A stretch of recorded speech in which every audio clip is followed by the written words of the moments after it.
Salam dan selamat pagi Bapak Ibu. Renungan singkat kita pada pagi hari ini dari kitab Wahyu pasal 15 ayat 1 sampai ayatnya yang keempat. Nah, pembahasan kita atau renungan kita pada pagi hari ini berbicara tentang nyanyian mereka yang menang. Kalau kita berbicara mengenai kemenangan Bapak Ibu, maka kemenangan itu selalu didahului oleh sebuah perjuangan. Kemenangan itu selalu didahului oleh sebuah penderitaan.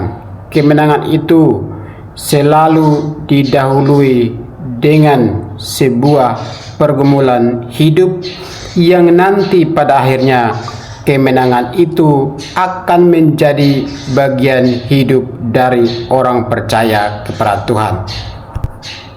Kita pernah belajar mengenai kitab Wahyu secara khusus surat kepada ketujuh jemaat, dan surat kepada tujuh jemaat itu yaitu bahwa menjelaskan bahwa ada jemaat yang setia kepada Tuhan, tetapi ada jemaat juga yang tidak setia kepada Tuhan.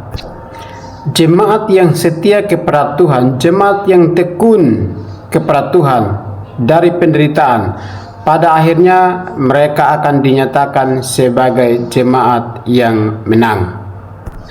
Menang dari apa?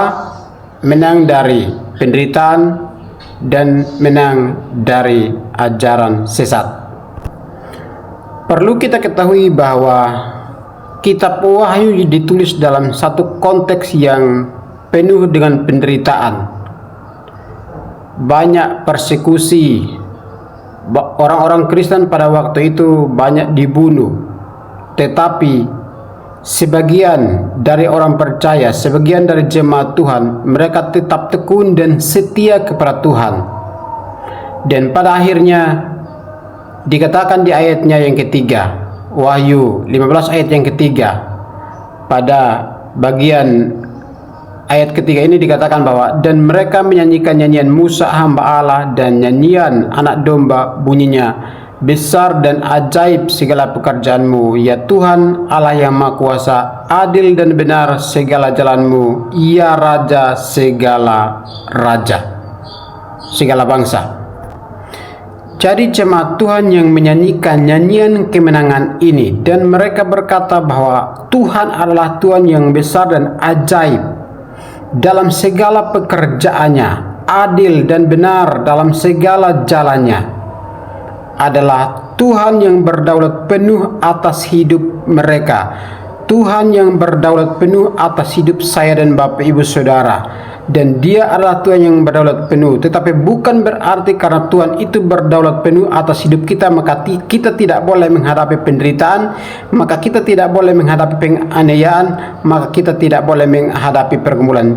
Tidak. Tetapi kemenangan itu dijanjikan kepada mereka yang setia. Kemenangan itu dijanjikan kepada mereka yang bertekun di dalam penderitaan, yang bertekun di dalam penganiayaan, yang bertekun di dalam pengajaran Alkitab yang sehat, firman Tuhan yang sehat.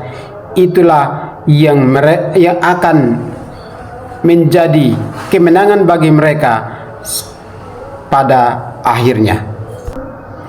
Bapak Ibu, saya mau katakan bahwa pergumulan kita sebagai umat Tuhan di zaman sekarang mungkin sangat berbeda dengan pergumulan orang Kristen mula-mula.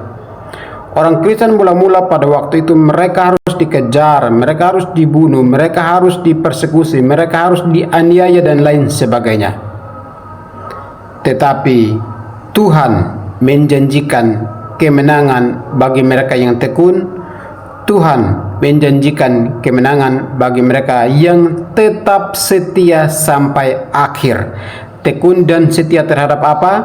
Tekun dan setia terhadap yang pertama, penderitaan, dan yang kedua, terhadap ajaran sesat. Dan kiranya firman Tuhan ini boleh menolong kita mengerti firman Tuhan, sehingga kita menjadi orang-orang Kristen yang tetap teguh, tetap setia, tetap tekun, baik itu tekun dalam penderitaan, baik itu tekun di dalam ajaran-ajaran Alkitab yang sehat, sehingga kita tidak mudah dipengaruhi oleh ajaran-ajaran sesat di sekeliling kita. Demikianlah firman Tuhan ini Bapak Ibu, kiranya Tuhan memberkati kita sekalian. Salam.